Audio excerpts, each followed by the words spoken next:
அருட்பெருஞ்சோதி அருட்பெருஞ்சோதி தனிப்பெரும் கருணை அருட்பெருஞ்சோதி. எல்லா உயிர்களும் இன்புற்று வாழ்க, வள்ளல் மலரடி வாழ்க வாழ்க, கொல்லா விரதம் குவளை எல்லாம் ஓங்குக, நல்லோர் நினைத்த நலம் பெறுக, நன்றி நினைத்த எல்லோரும் வாழ்க இசைந்து.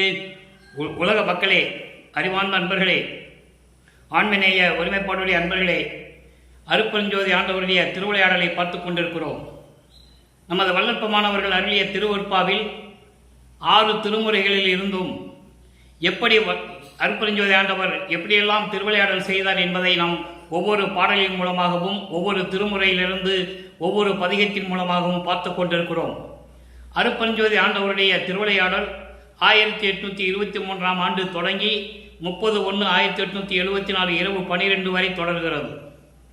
அருட்பெருஞ்சோதியுடைய கடைசி திருவிளையாடல். கிரேதயுகம், திரேதயுகம், துவாரயுகம், கலியுகம் 4 யுகங்களிலுமே பல திருவிளையாடல்கள் நடந்து கொண்டிருந்தன. நடந்து முடிந்து விட்டது. இது கடைசி திருவிளையாடல். தன் மகனை இந்த மண்ணுலகை ஒரு தாயின் வழியாக வருவிக்க செய்து, சமயங்களும் மதங்களும் மார்க்கங்களும் முடிவு என்ற காலகட்டங்களில் உலக மக்களுக்கு ஒரு சன்மார்க்கம் தேவை, ஒரு வழி தேவை என்ற காரணத்தினால் சுத்த சன்மார்க்கத்தை நிறுவி அதை தன் மகனிடம் ஒப்படைத்து இந்த பிரபஞ்சத்தை இயக்க வைக்க வேண்டும் என்பதற்காகவே தன் மகனை ஒரு தாயின் வழியாக இந்த மண்ணுலகை வருவிக்க செய்தார்கள் அருட்பெருஞ்சோதி ஆண்டவர். 1823ஆம் ஆண்டு நமது பிள்ளை பெருமான் அவர்கள், நமது குழந்தை இறைவன் அவர்கள் வருவிக்க உற்று முதல் ஆண்டுகள் வரையில், ஓராண்டு வரையில் எப்படியெல்லாம் இருந்தார் என்பதையும், அதன் பிறகு வருவிக்க உற்ற 8 ஆண்டுகள் வரைக்கும் எப்படி இருந்தார் என்பதையும், 9வது ஆண்டிலே இறைவன் ஆட்கொண்ட பிறகு அவருடைய நிலை என்ன என்பதையும், எப்படியெல்லாம் திருவொற்றியூருக்கு சென்று தியாகராஜ பெருமானை வழிபடுகிறார் என்பதையும், சமயங்களும் மதங்களும் மார்க்கங்களும் சொல்லப்பட்ட நெறிகளை எப்படியெல்லாம் பின்பற்றி கொண்டிருந்தார் என்பதையும், அதன் பிறகு சுத்த சன்மார்க்கத்தை பெற்ற பிறகு இதெல்லாம் தேவையில்லை உலக மக்களே, உங்களுக்கு தேவை சுத்த சன்மார்க்கம்தான் என்று சொல்லி எப்படி அருளினார் என்பதையும் ஒவ்வொரு பாடலின் மூலமாக நாம் பார்த்து கொண்டிருக்கிறோம். அந்த வகையிலே இறைவனுடைய அருட்பெருஞ்சோதியுடைய திருவிளையாடல் தொடர்கிறது. முதலிலே 1ஆம் திருமுறையிலே 6வது பதிகத்திலே திருவருள் முறையீடு 25வது பாடல். இதுவரையில் 24 பாடல்களை பார்த்திருக்கிறோம். இறைவனுடைய அருட்பெருஞ்சோதியுடைய முழுமையான திருவிளையாடல் தன் மகனிடம் எங்கிருந்து தொடங்குகிறது என்றால் 9வது ஆண்டிலிருந்து தொடர்கிறது. வல்லற்பெருமானுக்கு வயதில்லை, ஏற்கனவே அதற்கு விளக்கம் கொடுத்திருக்கிறேன். அவர் ஒவ்வொரு யுகத்திலேயும் இருந்தவர், இறைவனாகவே இருந்தவர், இறைவனாகவே இருந்து இறைவனாகவே வருவிக்க உற்று இறைவனாகவே இருந்து கொண்டிருப்பவர். அவர் வருவிக்க உற்ற ஆண்டிலிருந்து சொல்ல வேண்டும். அப்படி வருவிக்க உற்று 9வது ஆண்டிலிருந்து எப்படி திருவிளையாடல் நடக்குது என்பதை இந்த திருவருள் முறையிலிருந்து தொடங்குகிறது. பாடலை நல்லா கவனிங்க. இப்போ வல்லற்பெருமானவர்கள் 9வது ஆண்டிலிருந்து 12 ஆண்டுகளுக்குள் அந்த நிலையில் இருந்து கொண்டிருக்கிறார். இந்த 3 ஆண்டுகளுக்குள் உருவானதுதான் திருவருள் முறையீடு 232 பாடல்கள். ஒவ்வொரு பாடலிலும் தான் வருவிக்க உற்றவன் என்ற நிலை மட்டும் அவருக்கு தெரியும். சமயங்களும் மதங்களும் மார்க்கங்களும் கூறப்பட்ட இறைவன் தியாகராஜ பெருமான் அவரை எப்படி பார்க்க வேண்டும் என்பது, எப்படி வழிபட வேண்டும் என்பது அடுத்த பாடலிலே பார்ப்போம். இப்போ திருவருள் முறையீடு. சூழ் படுமேக நிறத்தோனும், நல்ல கவனிங்க, இறைவனிடம் முறையீடு செய்கிறார். உன்னால் வருவிக்க உற்றவன் என்ற நிலை எனக்கு தெரிந்து விட்டது, எனக்கு அருளை கொடு என்று சொல்லி முறையீடு செய்கிறார். சூழ் படு மேக நிறத்தோனும் நான்முகத்தோனும். சூழ் படு மேகத்தோன், மேக நிறமுடையவன் யார்? திருமால். அதாவது மேகம் போன்று கருமையான நிறத்தில் இருக்கின்ற திருமால். நான்முகத்தோன் பிரம்மன். பிரம்மனும் திருமாலும் என்னை போல் படும் பாடு நல்லோ சொல்ல கேட்கும் பொழுது மனம் வேல்படும் புண்ணில் கலங்கி அந்தோ நம் விடையவன் பூங்கால் படும் துளி நம்மேல் படுமோ ஒரு கால் என்னுமே. மனதிடம் சொல்லுகிறார். மனம் எப்படியெல்லாம் நினைக்கும் அப்படிங்கிறத சொல்றாரு. அதாவது பிரம்மனும் திருமாலும், இந்த பாடலுடைய விளக்கத்தை பாருங்க. விஷ்ணுவும் பிரம்மனும் உன்னை காண முடியாமல் துன்பப்படுகின்றார்கள் என்று நல்லோர்கள் சொல்ல கேட்கும் பொழுது நீ என்ன கஷ்டப்படுற? என்னை பார்த்து சொல்றாங்க மக்கள், நீ என்னப்பா கஷ்டப்படுற? திருமாலும் பிரம்மனுமே பார்க்க முடியலையே இறைவனை அப்படின்னு சொல்லுகிறார்கள். விஷ்ணும் பிரம்மனும் உன்னை காண முடியாமல் துன்பப்படுகிறார்கள் என்று நல்லோர்கள் சொல்ல கேட்கும் பொழுது புண்ணில் கூறிய வேல் பற்றுவது போல கலங்கி நின்றேன்.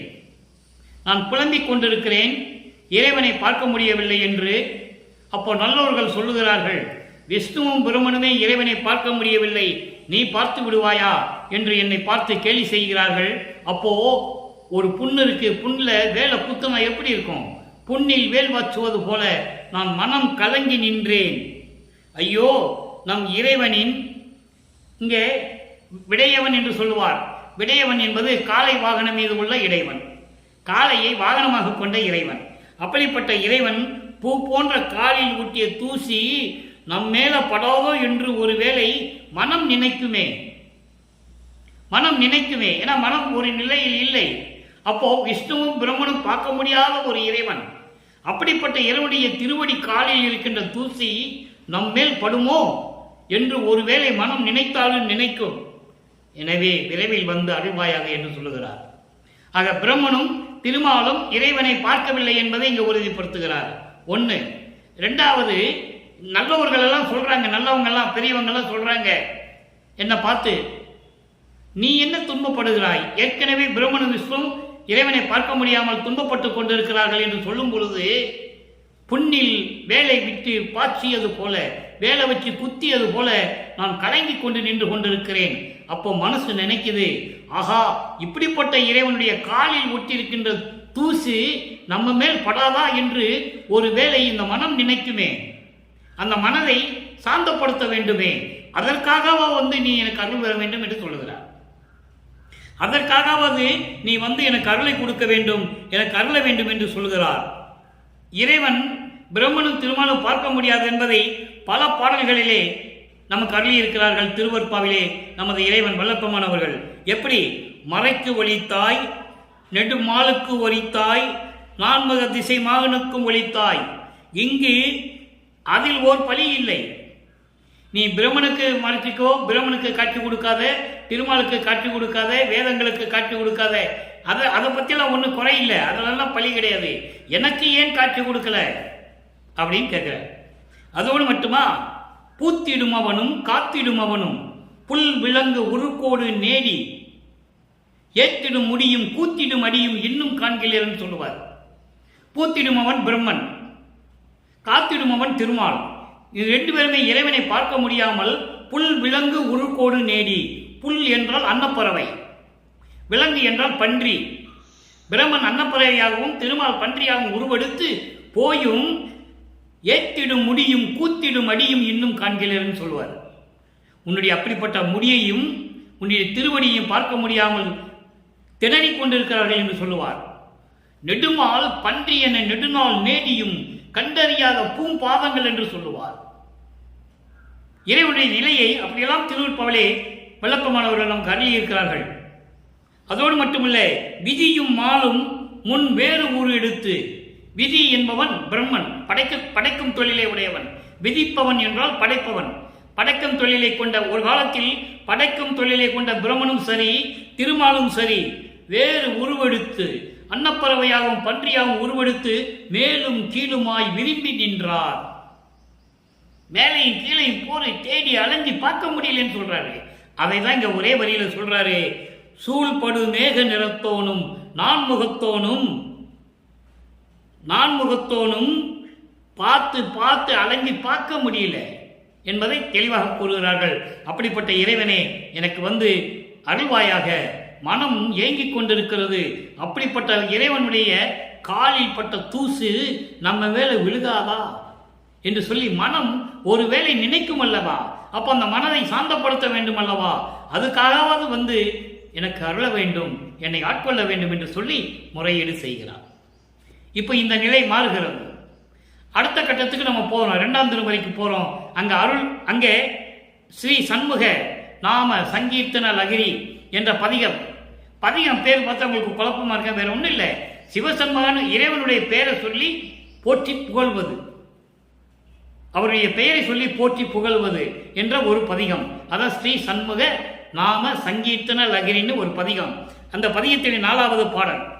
இப்போ திருவொற்றியூருக்கு போற. இதுவரைக்கும் 9வது ஆண்டிலிருந்து 12 ஆண்டுகளுக்குள்ள அவர் இருக்கிற இடத்திலேயே இருந்து கொண்டிருக்கிறார். 13வது ஆண்டு தொடங்கி மனதிடம் சொல்லுகிறார். ஏனென்றால் மனம் ஒரு நிலையில் இல்லை. வருவிக்க விட்டவன் என்ற நிலை தெரிந்துவிட்டது. வெளியே யார்கிட்டையும் சொல்ல முடியாது. அதுக்கப்புறம் சமயங்களும் மதங்களும் மார்க்கங்களும் சூழ்ந்திருந்த காலகட்டங்களில் இறைவன் எப்படியெல்லாம் இருப்பாங்க, எப்படியெல்லாம் வழிபடுகிறார்கள் என்று அவர் உலகியல் நடைமுறையில் இருந்து கொண்டு மனதிடம் சொல்லுகிறார். நல்லா புரிஞ்சுக்கணும் நீங்க.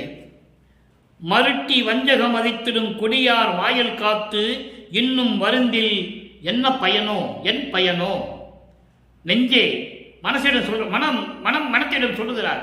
மனதை ஒருநிலைப்படுத்த வேண்டும். சொல்லுகிறார், இருட்டி போகின்றது எழுதி, இருட்டி போகின்றது எழுதி என் நெஞ்சே எழில்கொள் ஒற்றியூர் என்னும் தலத்துக்கு ஏகி தெருட்டி ஊரம் செய்யும் சண்முக சிவவோம் சிவனமா என செப்பி நம் துயரம் அரிட்டை ஓதுதும் ஐயுரேல் என்மேல் ஆணைக்கான் அவர் அருள் பெறலாமே. இது பாடல். இந்த பாடல் என்ன சொல்றாருன்னா, உள்ளத்திடம் சொல்லுகிறார். இறைவனால் வருவிக்க விட்டவன் என்ற நிலை தெரிந்த பிறகு அவரால் எந்த வித நிலையையும் அடைய முடியவில்லை. மனம் ஒரு நிலையில் இல்லை. திருவொற்றியூருக்கு மனதை எழுப்புகிறார். எப்படி? பாடலுடைய விளக்கத்தை பாருங்க. சூழ்ச்சி செய்து மயக்கி தீய செயல்களை செய்யும் கொடியவர்களின் வாசலில் இன்னும் காத்திருந்து வருவதில் என்ன பயன்? அவங்ககிட்ட போய் என்ன நீ லாபம் பார்க்க போற? ஒரு பயனும் கிடையாது. இருட்டி போகின்றது, விடிந்து விட்டது. எழுந்திரு மனமே, விடிந்து விட்டது. தூங்கி தூங்கி என்ன பலன் கண்டாய்? தூங்கிய பிறகு தெருவில் போய் தீயவர்களுடைய வீட்டு வாசல்ல முன்ன காத்து நிற்கிற. மனம் அலைப்பாய்கிறது. மனத்திடம் சொல்லுகிறார். அவருடைய மனநிலையை உலக மக்களுக்கு பாடலின் மூலமாக தெரிவிக்கிறார். நான் இந்த நிலையில் இருந்து கொண்டிருந்தேன் என்று சொல்லுகிறார். அப்போ எழுந்திரு மனமே, திருவொற்றியூர் என்னும் அழகான திருத்தலத்திற்கு சென்று, அங்கே இருக்கின்ற கோயிலுக்கு சென்று அங்கே அருள் பக்குவத்தை கொடுக்கக்கூடிய இறைவனின் நாமங்களை சொல்லுவோம். சண்முக சிவவோம் சிவனமா என்று சொல்லி நம் துயரங்களையும் நாம் படும் கஷ்டங்களையும் சொல்லுவோம். நாம் படும் துயரங்களையும் கஷ்டங்களையும் சொல்லுவோம். இறைவனின் அருளை பெறுவோம். இறைவனுடைய அருளை பெறுவோம். சந்தேக வேண்டாம் மனமே, நீ என்னுடன் வா என்று சொல்லி மனதை அழைத்து கொண்டு செல்லுகிறார் திருவொற்றியூருக்கு. அப்படி என்றால் அவர் திருவொற்றியூருக்கு செல்லுகிறார். நமது பிள்ளை பெருமான் அவர்கள் 13வது ஆண்டு தொடங்கி திருவொற்றியூர் கோயிலுக்கு சென்று இறைவனை வழிபடுகிறார் என்பது பொருள். மனதிடம் சொல்வது போல உலக மக்களுக்கு தெரிவிக்கிறார். உலக மக்களே, நான் இறைவனால் வருவிக்க விட்டவன் என்ற நிலை மட்டும் எனக்கு தெரிந்து விட்டது. இறைவனுடைய திருவிளையாடல் தொடர்ந்து கொண்டிருக்கிறது. எனக்கு என்ன செய்வதென்று தெரியவில்லை. நான் திருவொற்றியூருக்கு சென்று இறைவனை வழிபட்டுக் கொண்டிருந்தேன் என்று சொல்லுகிறார். அப்போ சமயங்களிலும் மதங்களிலும் மார்க்கங்களில் கூறப்பட்ட நெறிகளை பின்பற்றி கொண்டு இருக்கிறார். அதுக்கு பிறகு என்ன நடந்ததுன்னு யார் மக்களுக்கு சொல்லல. இதைதான் சொல்லிட்டு இருக்காங்க. திருவொற்றியூருக்கு போனாரியா, கோயிலை கும்பிட்டாரு, பட்டையை பூசினாரு, திண்ணூரை பூசினாரு, உத்தராட்சியம் போட்டிருந்தாரு, கடுக்காம் போட்டிருந்தாரு, உடம்பெல்லாம் திண்ணூர் பூசிட்டு இருந்தாரு, எப்போ பார்த்தாலும் சிவ சிவான்னு சொல்லிட்டு இருந்தாரு. உண்மைதான். அது பிறகு நிலை மாறிச்சு இல்லை. இறைவனுடைய திருவிளையாடல் தொடரும் போது நிலை மாறும்போது, சுத்த சன்மார்க்கத்தை பெறும்போது நிலைகள் மாறுகிறது. அதை மக்களுக்கு சொல்லணும்ல. யாரும் சொல்லலை. ஒரு ஆள் கூட 202 வருஷமா சொல்லவே இல்லை. இப்போ இந்த 2ஆம் திருமுறை முடிந்து விட்டது. அடுத்த 3ஆம் திருமுறை உருவாகிறது. நமது பிள்ளை பெருமான் அவர்கள் 3வது எட்டில் இருந்து கொண்டிருக்கிறார். 3 வருவிக்க உற்று 24 ஆண்டுகள் ஆகிறது. 3ஆம் திருமுறை உருவாகிறது. பதிகம் 3 இரங்கல் மாலை. 3ஆம் திருமுறை இரங்கல் மாலை 15வது பாடல். அங்க மனதிடம் சொல்லுகிறார். மனதை தோழியாகவும் தன்னை தலைவியாகவும் இறைவனை தலைவனாகவும் வர்ணனை செய்து உலக மக்களுக்கு தெரிவிக்கிறார். ஒரு பெண் ஆணை காதலிக்கும் போது அந்த காதலுடைய சிறப்பை முதலில் தோழியிடம் தான் சொல்லுவார். என்ன கஷ்டம் இருந்தாலும் தோழியிடம் தான் சொல்லுவாள் அந்த பெண். அது போன்று தன்னை தலைவியாக உருவகப்படுத்தி இறைவனை தலைவனாகவும் உள்ளத்தை தோழியாகவும் வர்ணனை செய்து இந்த பாடலை அருளியிருக்கிறார்கள். நல்லா கவனிங்க. ஆழம் இருந்த களத்தழகர் அணிசேர் ஒற்றி ஆலயத்தார். இப்போ இறைவன் எங்க இருக்கேன்னு சொல்றாரு? திருவொற்றியூர் இருக்கேன்னு சொல்லுவாரு. சுத்த சன்மார்க்கத்தை பெற்ற பிறகு இந்த பிரபஞ்சத்திலேயே இறைவன் இருக்கணும் சத்தியஞான சிவன் சொல்லுவார். அந்த வேறுபாடை நீங்க புரிஞ்சுக்கணும். சமயங்களுக்கும் மதங்களுக்கும் மார்க்கங்களுக்கும் சுத்த சன்மார்க்கத்துக்குள்ள வேறுபாட்டை நீங்கள் தெரிஞ்சுக்கணும். அதுதான் கான்செப்ட், திருமறையுடைய கான்செப்ட், இரவுடைய திருவிளையாடலுடைய நோக்கம் உலக மக்களுக்கு தெரியப்படுத்தணும். ஏன்னா அதாவது 4 யுகங்களிலுமே எத்தனையோ லட்சம் ஆண்டுகள், 43,20,000 ஆண்டுகள் சொன்னதை, மக்கள் சொன்னதை மாற்றி அமைக்க வேண்டும், சுத்த சன்மார்க்கத்துக்கு கொண்டு வரணும்ல. அப்போ தன் மகனை அங்கே இருக்க வைக்கிறார். மகன் வாயாலே அது பொய்ன்னு சொல்லுவார். அதெல்லாம் நம்ம பார்த்துட்டு இருக்கோம் ஒரு பாடலின் மூலமா. ஆழம் இருந்த களத்தழகர் அணிசேர் ஒற்றி காளையத்தார் சால எனக்கு மாலையிட்ட தன்மை ஒன்றே அல்லது கால நிரம்ப அவர் புயத்தை காட்டி அணைந்தது இல்லையடி. கோலமதி வான முகத்தாய் தோழியை சொல்றார். சந்திரன் முகம் போல இருக்கின்ற தோழியே அப்படின்னு என்ன அர்த்தம்? அழகான உள்ளமே, உள்ளத்தை சொல்றார். அழகான உள்ளமே, என் குறையை நான் எவருக்கு கூறுவேனே. இந்த பாடலுடைய விளக்கம் பாருங்க. அதாவது ஆழம் இருந்த களத்தழகர், பார்க்கடலை கடையும் போது பாம்பு அதனை விஷத்தை கக்குகிறது, உமிழ்கிறது. என்ன செய்வதென்று தேவர்கள் முழித்துக் கொண்டிருக்கிறார்கள். என்ன செய்வதனே தெரியல. உடனே இவர் போய் அந்த விஷத்தை எடுத்து சாப்பிட்டுட்டு கழுத்தலை நிறுத்திக்கிறார். அதான் ஆழம் இருந்த களத்தழகர். அதான் ஆழம் இருந்த களத்தழகர் சொல்றார். அணிசேர் ஒற்றி காயத்தார், அணிசேர் ஒற்றி ஆலயத்தார், அழகாகவும் அருளோடு விளங்கிக் கொண்டிருக்கின்ற திருவொற்றியூரிலே இருக்கின்ற இறைவன். சால எனக்கு மாலையிட்ட தன்மை ஒன்றே அல்லாது,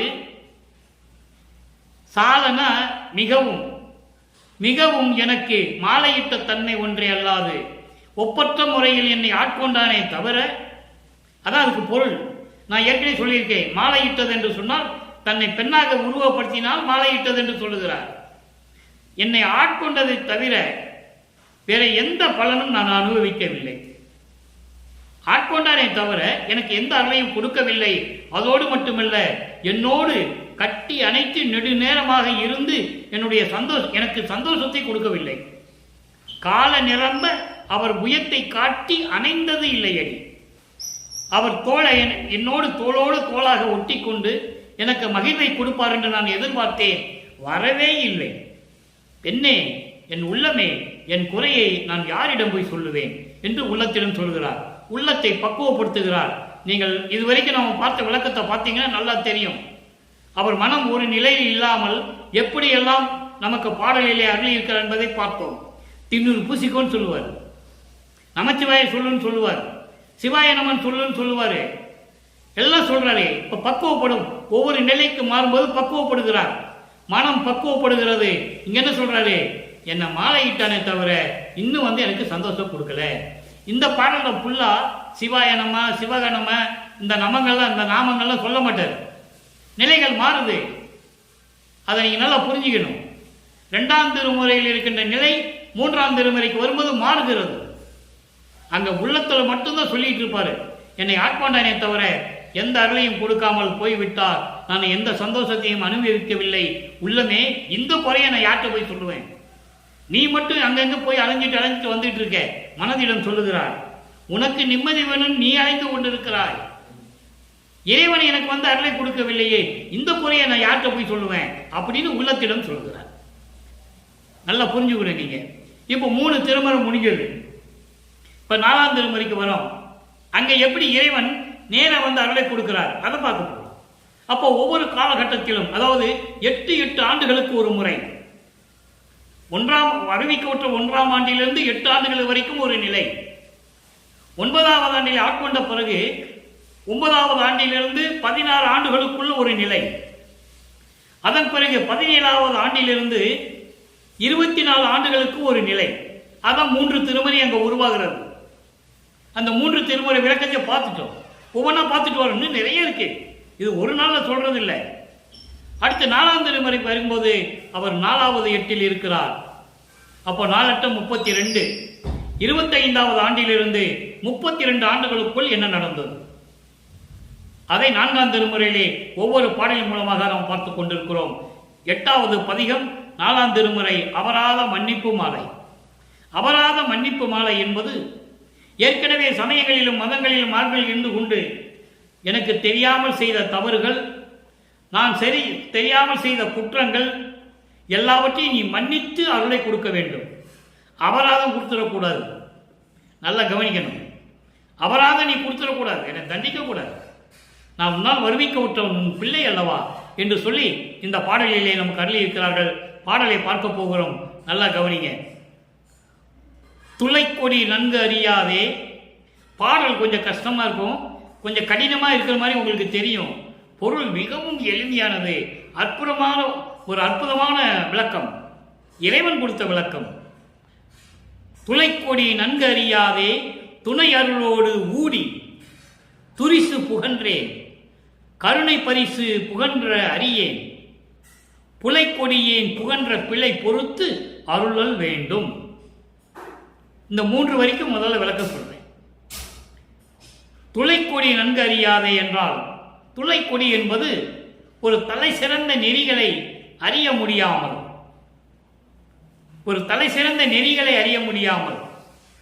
இப்பெல்லாம் இங்கே சன்மார்க்கனே வராது. நல்லா புரிஞ்சுக்கணும். நீங்க 4ஆம் திருமுறை வரைக்கும் சன்மார்க்கன்ற வரியே பாடல்களாக வராது. 5ஆம் திருமுறை விட்டுருங்க, அது தத்துவ பாடல்கள், தத்துவ தலைவனுடைய பாடல்கள், அதெல்லாம் வேற. அதை பற்றி பேசணும், நமக்கு நேரம் போய்கிட்டே இருக்கும். அதை கொஞ்ச நாளைக்கு நம்ம விட்டு வச்சிருவோம், அது பின்னால் கடைசியில் பார்க்கலாம். அப்போ இது தலை சிறந்த நெறிகளை என்னால் அறிய முடியவில்லை. சமயங்களிலும் மதங்களிலும் மரணி இருந்து கொண்டு அந்த நெறிகளை நான் பின்பற்றி கொண்டிருக்கிறேன். அதை தான் இங்கே சொல்றாரு. தலைக்கொடி நன்கு அறியாதே, தெரிந்து கொள்ளாமல் துணை அருளோடு ஊடி, துணை அருளோடு உன்னுடைய எனக்கு துணையாக இருக்கின்ற உன்னுடைய அருளோடு மாறுபட்டு வேறு விதமான கருத்துக்களை சொல்லி, வேறுபட்ட கருத்துக்களை சொல்லி துரிசு புகன்றேன், குறை சொன்னேன், குற்றங்களை நான் சொன்னேன். உண்மைதான். எனக்கு தலைநெறி, அதாவது தலைநெறி என்பது சுத்த நெறிகள் எனக்கு தெரியாமல் இந்த நெறிகளை பின்பற்றி கொண்டிருந்த காரணத்தினால் உன்னுடைய அருளோடு வேறுபட்டு மாறுபட்டு குற்றங்களையும் குறைகளையும் நான் சொல்லிக் கொண்டு இருந்தேன். கருணை பரிசு புகன்ற அறியேன். கருணைன்னா என்னன்னே எனக்கு தெரியாது. எவ்வளவு அருமையா சொல்ற பாருங்க. அதுக்கப்புறம் சொல்லுவார், சுத்த சமூகத்தை பெற்ற பிறகு தயவும் கருணையும் எவ்வளவு பெருசுன்னு சொல்லுவார். இங்கே அப்படி கருணையின் என்னும் பரிசு வேண்டும் என்று சொல்லக்கூட உனக்கிட்ட என்ன சொல்றதுன்னு எனக்கு தெரியல. இரக்கம் இல்லை, கருணை இல்லை, தயவு இல்லை, நான் என்ன பண்றது? அடுத்து சொல்ற பாருங்க, புலைக்கொடியேன் புகன்ற பிழை பொறுத்து அருளல் வேண்டும். புலைக்கொடி ஏன் என்றால் தீய செயல்களை செய்த இந்த கொடியவன், இந்த தீயவன், குற்றவாளி, வஞ்சகன், இப்படியெல்லாம் சொல்லுவார். இப்படிப்பட்டவன் சொன்ன பிழைகளை எல்லாம், தவறுகளை எல்லாம் முழுவதுமாக மன்னித்து எனக்கு அருள வேண்டும். இதான் அபராத மன்னிப்பு மாலை. நிலைகள் மாறுகிறது. 3ஆம் திருமுறை வரைக்கும் இருந்த நிலை வேறு. இப்ப இறைவன் வருகிறார் பாருங்க. இறைவன் வருவதை சொல்றார் பாருங்க, ரொம்ப அருமையா இருக்கும்.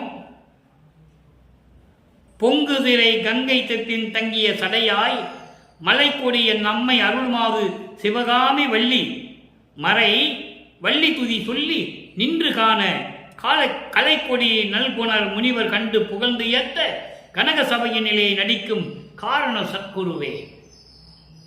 இதனுடைய பொருள் என்னன்னா, அதாவது கங்கையை தலையில சுமந்து கொண்டிருக்கின்ற இறைவன், அதோடு மட்டுமல்லாமல் செந்நிறமாக சடையை கொண்டு அதிலே சந்திரனை சூடிய இறைவன், அப்படிப்பட்ட இறைவன் என் அம்மை சிவகாமி வள்ளி. சிவகாமி வள்ளியை இந்த வேதங்களும் எல்லாரும் சேர்ந்து வணங்கி கொண்டிருக்கின்ற காரணத்தினால் நின்று காண கலைக்கொடி நல்குணர் முனிவர் கண்டு புகழ்ந்து ஏத்த கனக சபையிலே நடிக்கும் காரண சத்குருவே. காரண சத்குருவே என்பது எல்லாவற்றிற்கும் காரணமான இறைவனே, பிரபஞ்சத்தின் இறைவனே, முனிவர்களும் மற்றவர்களை எல்லாம் கொண்டு மகிழ்ந்து கொண்டிருக்கிறார்கள் என்று சொல்லுகிறார். இந்த நிலை அபராத மன்னிப்பு மாலை சொல்லிட்டு சிவகாமி வழியை சொல்லிட்டு இப்படிப்பட்ட இறைவன் என்று சொல்லுகிறார். இப்போ நம்ம 6ஆம் திருமுறைக்கு போறோம். 6ஆம் திருமுறையில பாருங்க, ஆற்றாமை பதிகம் 6 ஆற்றாமை. ஆற்றாமை என்பது சகிப்புத்தன்மை இல்லாமல் இறைவனிடம் சொல்லுவது. தாங்க முடியல, துன்பத்தை தாங்க முடியல, அது ஆத்தாமை. உலகில் ஆத்தாமைன்னு சொல்லுவாங்க. இது ஆற்றாமை. ஆற்றாமை தான் ஆத்தாமைன்னு சொல்லுவாங்க. மருவி இருக்கிறது. 5வது பாடல். செடி முடிந்து அலையும். செடி முடிந்து அலையும். உலகில் சொல்லுவாங்க, ரொம்ப சேட்டை பண்ணுறவனை பார்த்து சொல்லுவாங்க, ஓ செடிப்பா, செடி வராம்பார் அப்படிம்பாங்க. செடி முடிந்து அலையும் துன்ப சொல்லினால் அரிப்பு உண்ட சிறியே. அதாவது 6ஆம் திருமுறைக்கு வரும்போது சமயங்களும் மதங்களும் மாறனுடைய நிலை அவருக்கு தெரிஞ்சிருச்சு. சுத்த சன்மார்க்கத்துக்குள்ள என்றாகிறாரு. அப்ப சொல்றாரு, செடின்னு சொல்றாரு.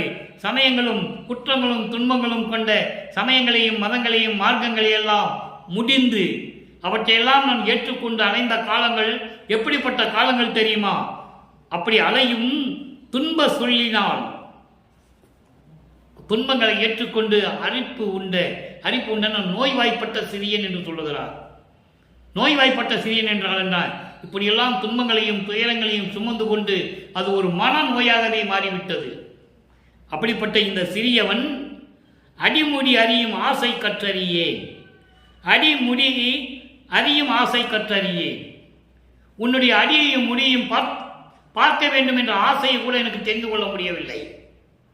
நல்ல கவனிங்க, இதுக்கு விளக்கம் இருக்கு. இறைவனிடம் சொல்லுகிறார், இறைவன் எப்படி மகனுக்கு காட்டுகிறார் அதையும் சொல்லணும்ல. இப்ப பாருங்க, அடிமுடி அறியும் ஆசை கற்றறியே. உன்னுடைய அடியும் முடியும் பார்க்கணும்னு கூட இந்த ஆசை கூட எனக்கு இல்லை. எப்படி தெரிஞ்சுக்கணும்னு ஆசை கூட நான் கத்துக்கல. அப்படின்றால் என்ன? தத்துவங்களை கடத்து வர வேண்டும், எல்லா நிலைகளையும் கற்று வர வேண்டும் என்ற நிலை கூட எனக்கு தெரியவில்லை என்று சொல்லுகிறார். அறிந்தவர்கள் காண அடையேன். யார் தெரிஞ்சிருக்காங்க? அவங்கள போய் பார்க்க முடியும்? யாருமே இது வரைக்கும் அடிமுடியை பார்த்தது இல்லையே. அப்படி இருந்தவங்களை கூட எப்படி யாராவது இருப்பார்களா அப்படின்னு தேடி பார்த்தா கூட கிடைக்கலன்றார். நல்லா புரிஞ்சுக்கணும். அறிந்தவர் தங்களை அடையேன்.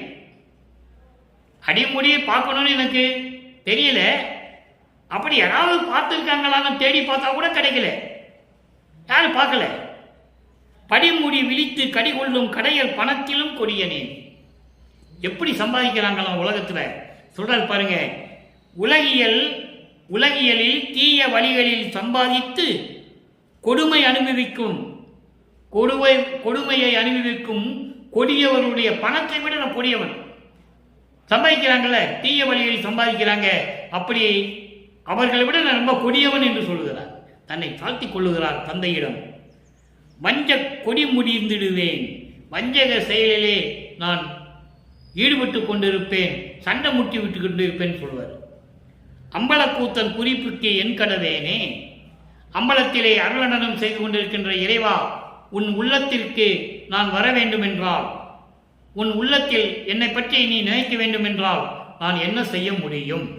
நான் என்ன செய்ய வேண்டும் அப்படின்னு கேட்கிறேன். இப்ப அடிமுடி அறியும் ஆசை சற்று அறியேன் என்று சொல்லுகிறார். அடுத்து இறைவனுடைய திருவிழா நடக்கும்போது அடிமுடி எப்படி பார்க்கணும்னு சொல்லுவாரு.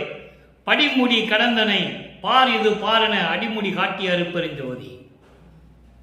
அப்போ திருவிளையாடல் நடக்குது. இந்த நிலை இருக்கும்போது சொல்லுகிறார், இறைவனிடம் தந்தையிடம் சொல்லுகிறார்.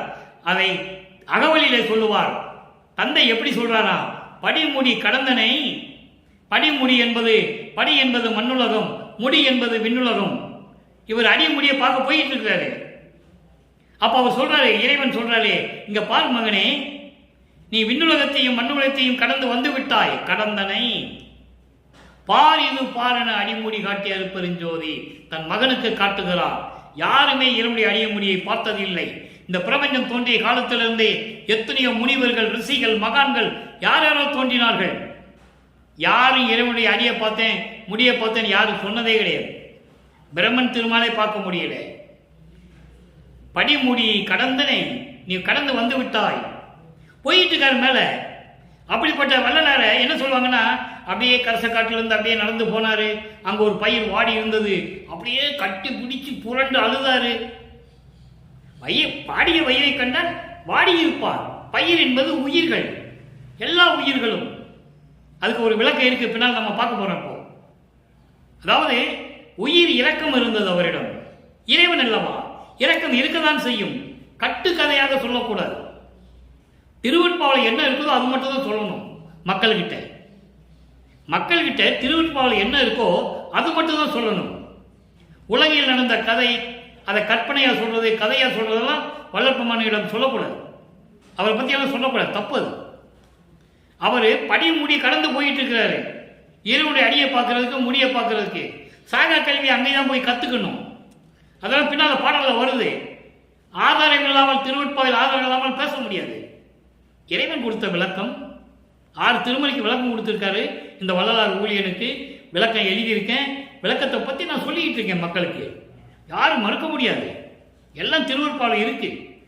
வல்லற்பெருமான் இங்கே வர்றதுக்கு முன்னால் விண்ணுலகத்தில் எப்படி இருந்தாருன்னு சொல்லியிருக்கிறாரு. எங்கெங்கே இருந்தேன்னு சொல்லியிருக்கிறார். யாரும் மாற்ற முடியாது. அப்போ இந்த நிலையில் படிமுடி கலந்தனை பார் இது பாரன அடிமுடிகள் காட்டியாரு பெருஞ்சோதி. இங்க ஆற்றாமையில என்ன சொல்லுவாரு, அடிய முடிய பார்க்கறது கூட எனக்கு எப்படி கத்துக்கணும் கூட எனக்கு தெரியலன்னு சொல்லுவார். அப்போ இறைவன் திருவிளையாடல் செய்து தன் மகனை அழைத்து செல்லுகிறார். இங்க பாரு, இங்க பாரு, இங்க பாரு, இங்க பாருன்னு கூட்டு போயிட்டே இருக்க. சின்ன குழந்தை நம்ம ஒரு கூட்டு போகும்போது என்னப்பா இன்னும் நம்ம போற இடம் வரலையேன்னு கேட்கும்போது என்ன சொல்லுவோம், இந்த வந்துருச்சு, இந்த வந்துருச்சு, இந்த வந்துருச்சுன்னு சொல்லிட்டே குழந்தைய கூட்டு போவோம். அந்த மாதிரி தன் மகனை கூட்டு செல்லுகிறார். பார் இது பாருன அடிமுடி காட்டியார் பெருஞ்சோதி. அயனும் மாலும் துருவி நிற்க எனக்கே அடிமுடிகள் காட்டிவித்து அடிமை கொண்ட பதியன்னு சொல்லுவார். பிரம்மனும் திருமாலும் தேடி தேடி பார்க்கறாங்க, கிடைக்கல. ஆனா எனக்கு காட்டி விட்டாய் அடிமுடிகள் காட்டியாரு பெருஞ்சோதி. அற்புதமா சொல்லுவார். நிறைய பாடல்கள் உண்டு. அப்போ அந்த நிலை மாறுகிறது. அடிய முடியை பார்த்து விட்டார் அந்த நிலையில். அடுத்து பாருங்க, நான் ஏன் பிறந்தேன், பதிகம் 7 கேட்கிறாரு. எல்லாத்தையும் பிரபஞ்சத்தில் எவ்வளவோ திருவிளையாடல் செஞ்ச, என்னென்னமோ பண்ணீங்க, ஆனா என்ன மட்டும் ஏன் ஒரு தாய் வயிற்றிலிருந்து கொண்டு வந்தேன்னு கேட்கிறாரு. நீங்க புராணங்களில் கவிதைகளில் கூட இது இருக்கும். நீங்க பார்த்தீங்க. இப்போ உதாரணத்துக்கு சொல்லணும்னா, இப்போ சிவபெருமான் நெற்றிக்கண்ணிலிருந்து முருகனை கொண்டு வந்தார். உண்மைதானே? உண்மைதான்.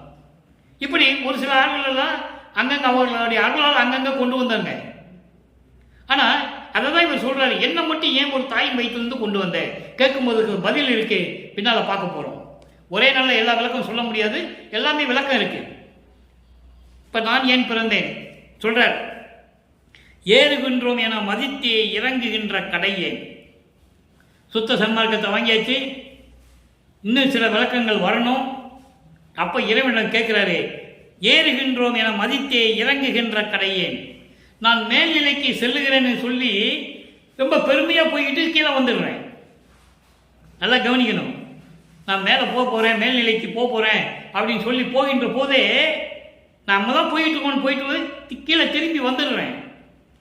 அப்ப அடுத்த நிலைக்கு நான் போகணும். அதான் சொல்றாரு, அடுத்த நிலைக்கு நான் போகணும்னு சொல்றாரு. ஏதமெல்லாம் நிறை மனத்தேன். ஏதம் என்றால் குற்றம் குறைகள், குற்றங்கள் குறைகள் நிறைந்த மனம் கொண்டவன். இரக்கமில்லா புலையேன், எனக்கு இரக்கம் இன்னும் வரலையே. சீறுகின்ற புலி அணையேன், கோபமாக இருக்கிற புலி போன்றவன். அப்படின்னா அர்த்தம், இன்னும் என்னை விட்டு கோபம் போகவில்லை. காமம் குரோதம், குரோதம் அதான் அது காமம், குரோதம், லோபம், மோகம், மதம், மாச்சரியம் ஒவ்வொன்றா போகணும்ல. 6ஆம் திருமலை தத்துவ வெற்றியில சொல்வாரு. தத்துவ வெற்றியில சொல்லுவார்,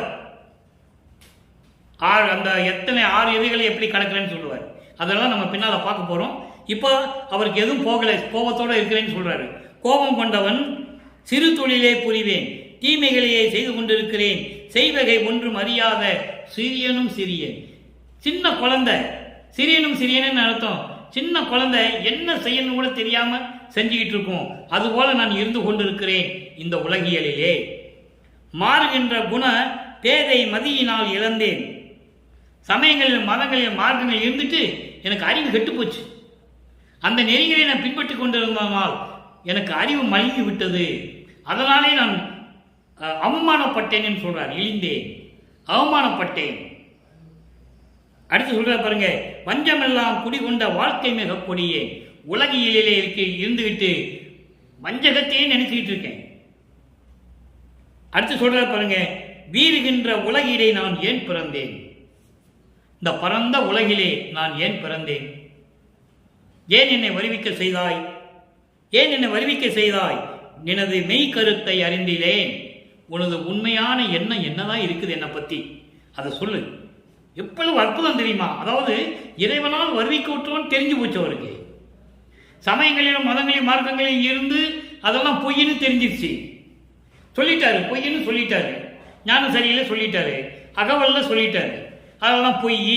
நிறைய பாடல்ல சொல்லிட்டாரு. சுத்த சன்மார்க்கத்தையும் வாங்கியாச்சு. இன்னும் சில வேலைகள் நடக்கணும். இறைவன் அருளை கொடுக்கல. அதனால நான் ஏன் பிறந்தேன் அப்படின்னு கேட்கிறேன். உன்னுடைய உள்ளத்தில் நீ என்னதான் என்னை பத்தி நினைச்சிட்டு இருக்க? மெய்கருத்தை அறிகிலேன், மெய்கருத்தை அறிந்திலேன், விளக்கும் விலங்கு நடத்தரசே. சத்தியஞான சபையிலே அருளோடு விளங்கிக் கொண்டிருக்கின்ற எனது தந்தையே, எனது இறைவனே, எனக்கு விளக்குவாயாக என்று சொல்லி கேட்கிறார். எவ்வளவு ஆதகம் இருந்தால் இதை கேட்பார் அவரு என்பதை நீங்கள் புரிஞ்சுக்கணும். அடுத்து பாருங்க, அடியார் பேரு பதிகம் 10. இப்போ இந்த நிலைகளெல்லாம் மாறி அடுத்த நிலைக்கு வந்து கொண்டு இருக்கிறார். அடியார் பேருனா இறைவனுக்கு அடியாராகிறது எவ்வளவு ஒரு பெரிய பாக்கியம்.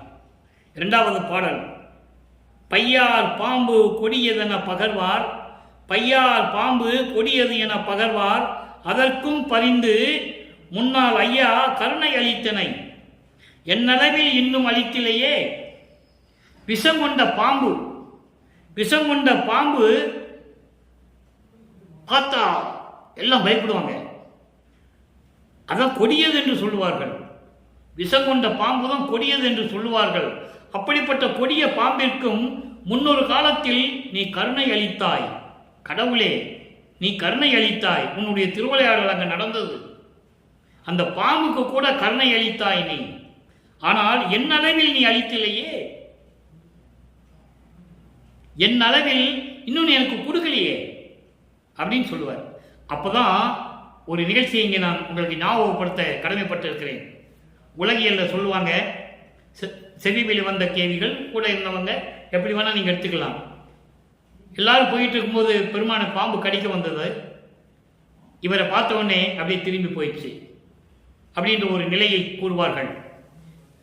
அதேதான் கருணை அளிக்கலையே என்று சொல்கிற பாம்பு கூட நீ கருணை அளிக்கல, எனக்கு அளிக்கலைன்னு சொல்லும்போது அந்த நிகழ்வை நீங்கள் நினைத்து பார்க்கலாம்.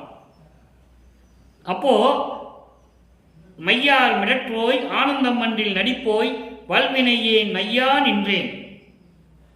அம்பலத்திலே அருளடனம் செய்து கொண்டிருக்கின்ற இறைவனே, நான் எவ்வளவு வருத்தப்பட்டு நின்று கொண்டிருக்கிறேன்.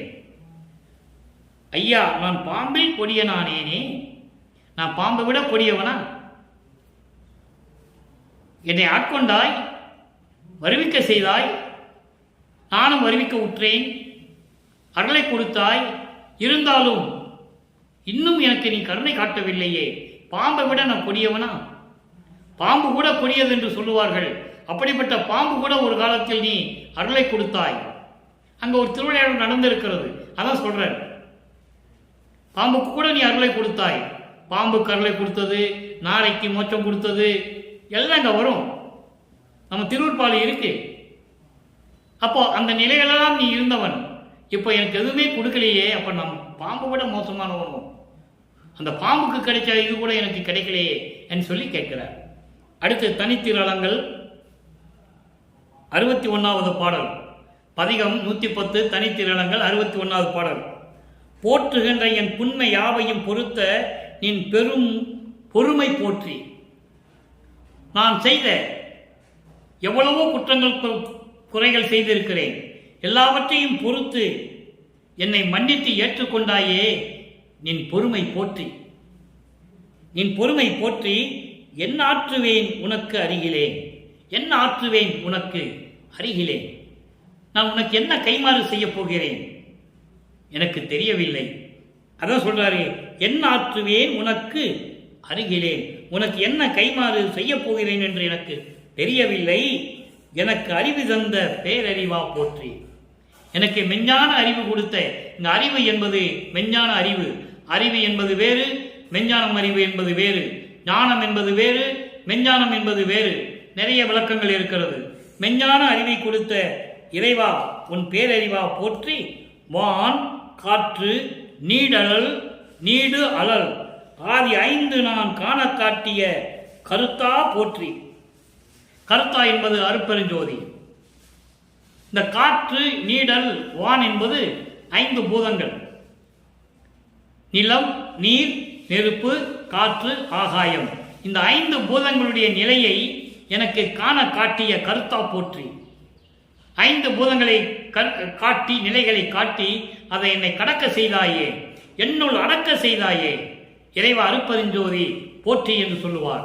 இந்த 5 பூதங்களுடைய நிலைகள் ஆன்ம தத்துவத்தில் உண்டு. ஆன்ம தத்துவம் மொத்தம் 24. நல்லா கவனிங்க, இந்த விளக்கம் யாருமே சொல்லியிருக்க முடியாது. ஆன்ம தத்துவம் 24, பூதங்கள் 5, நிலம், நீர், நெருப்பு, காற்று, ஆகாயம். அதை கடக்க வைத்த இறைவனை இங்கே சொல்லிட்டாரு. அதற்கு முன்னால் காமங்கள் எதிலிருந்து வருது?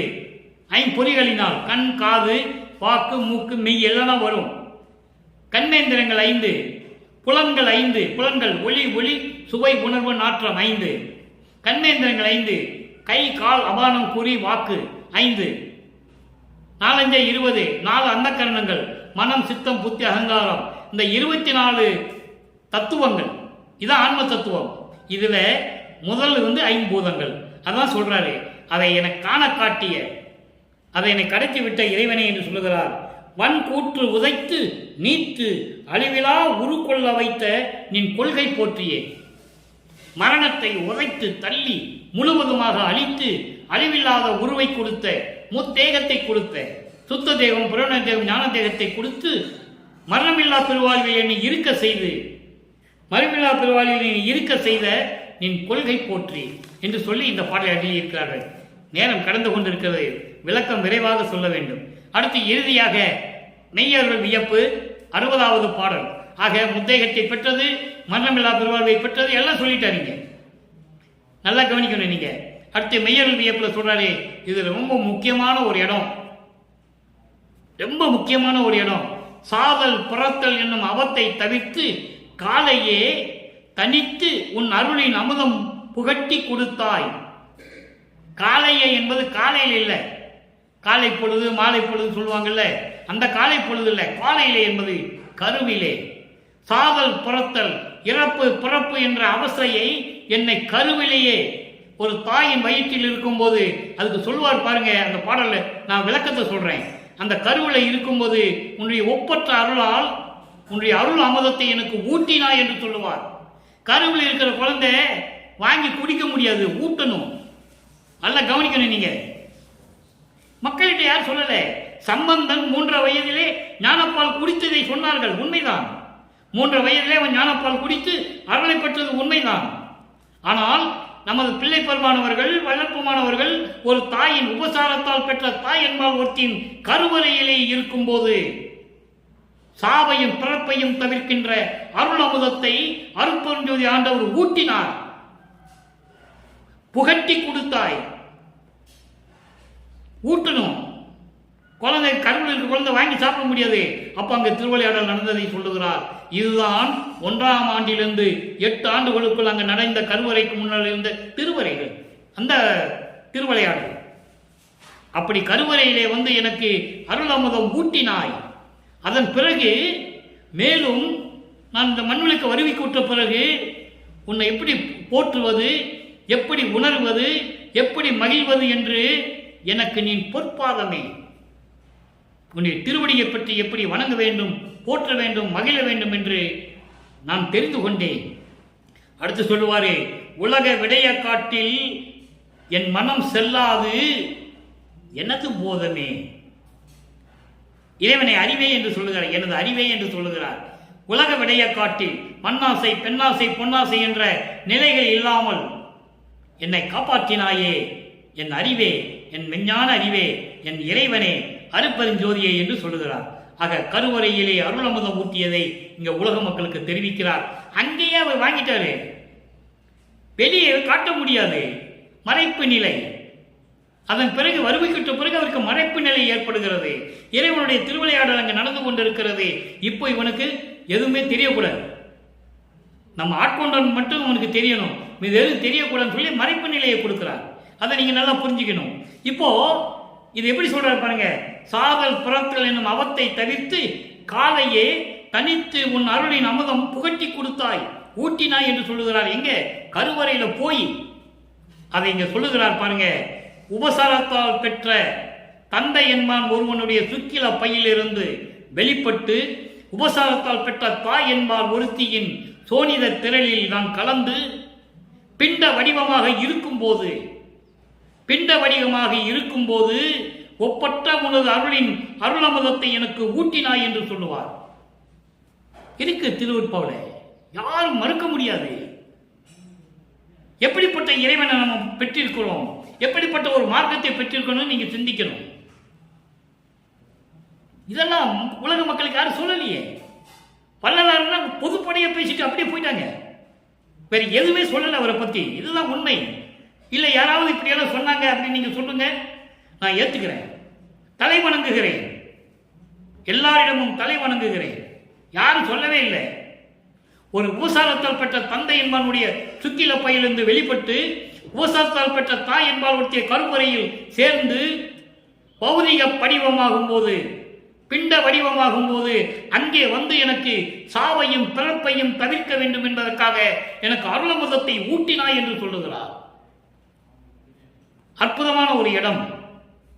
அதோடு மட்டுமல்ல, இதை திருவருட்பாவிலே சொல்லுவார். 7 உலக அவத்தை விட்டு ஏறினேன் மேல்நிலை. 7 உலக அவத்தை, 7 வகையான பிறப்புகள் அகவல்ல சொல்லுவாரு. ஊர்வன, பரப்பன, உருவன, நடப்பன. உருவன தாவரங்கள், உருவன இந்த 4 பறக்கிறது, நடக்கிறது, தாவரங்கள், மனிதர்கள், தேவர்கள், அசுரர்கள். இந்த 7 பிறப்பு அவத்தை விட்டு நான் மேல்நிலைக்கு சென்று விட்டேன். அதற்காக ஊழிதோறு ஊழி உயிர் தலைத்து ஓங்கினேன். ஒவ்வொரு யுகத்திலே இருந்தேன்னு சொல்ற. அதோடு மட்டுமல்ல, பிரம்மனும் திருமாலும் ஆலியான்னா பார்க்கடல்ல இருக்கிறவன், கடல்ல இருக்கிறவன் திருமாலும் பிரம்மனும் என்னை பார்த்து அதிசயமாக பார்க்கிறார்கள். ஏன்னா நான் பிரம்மனால் படைக்கப்பட்டவன் அல்ல, திருமாலால் காக்கப்படவன் அல்ல. என்னை யாரும் படைக்கவில்லை, என்னை யாரும் காக்கவில்லை. அருட்பெருஞ்சோதி ஆண்டவருடைய செல்வ பிள்ளை நான் என்று சொல்லுவார். அப்படிப்பட்டவன் இருக்கும்போது அதிசயப்படி என்னுள் வாழி அருட்பெருஞ்சோதி நின் மன்னருளே என்று சொல்லுவார். அதிசயமா பார்க்கிறாங்க, பிரம்மன் பார்க்கிறான், நம்ம இவனை படைக்கலையே. ஏன்னா அப்ப அவன் படைக்கும் தொழிலை செய்து கொண்டு இருக்கிறான். திருமாலும் பார்க்கிறாரு, யார் இந்த பையன், அதிசயமாக பார்க்கிறார்கள். அப்படிப்பட்டவன் நான், அருட்பெருஞ்சோதியுடைய மகன் நான், தெளிவா சொல்றேன். எனவே அன்பர்களே, இன்று கொடுத்த விளக்கம் உங்களுக்கு புரிந்திருக்கும் என்று நான் கருதுகிறேன்.